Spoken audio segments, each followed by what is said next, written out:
నేను సినిమాకు హీరో కావాలనుకుంటున్నాను అని రీసెంట్ గా సోనాక్షి సిన్హా ఓ మాట అన్నారు.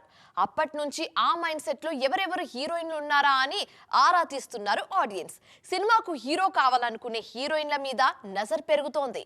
ఆలియాకి స్పెషల్ టాలెంట్ ఉందంటారు క్రిటిక్స్. స్టార్ హీరోల పక్కన యాక్ట్ చేసినా, ఎంత క్యూట్గా కనిపించినా ఆమెలోని యాక్షన్ యాంగిల్ని, పర్ఫార్మెన్స్ సైడ్ని ప్రేక్షకులు అంత తేలిగ్గా మర్చిపోలేరు అన్నది critics comment. Alia kind of selection కూడా దీన్నే రిఫ్లెక్ట్ చేస్తుందంటారు. ఈ విషయంలో దీపిక కూడా తగ్గేదేలే మ్యానరిజాన్ని ప్రొజెక్ట్ చేస్తుంటారనేది అందరూ ఒప్పుకొని తీరాల్సిన మాట.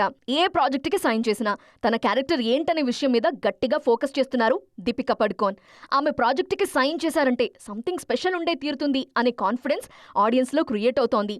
రీసెంట్గా ఇలాంటి కాన్ఫిడెన్స్ క్రియేట్ చేయడానికి గట్టిగా ట్రై చేస్తున్నారు రష్మిక మందన్న. అల్లు అర్జున్తో రష్మిక మరోసారి జోడీ కడుతున్నారనే వార్తలు నెట్టింట్లో వైరల్ అవుతున్నాయి. అయితే ఈసారి రష్మిక క్యారెక్టర్కి కాసింత నెగిటివ్ టచ్ ఉంటుంది అన్నది latest addition.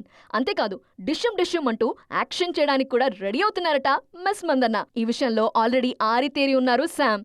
Samantha cinema accept చేస్తే అది no more hero oriented story, అది డెఫినెట్గా షీరో మూవీనే, అందుకే మెయిన్ లీడ్ శామే అని ఫిక్స్ అయిపోయారు జనాలు.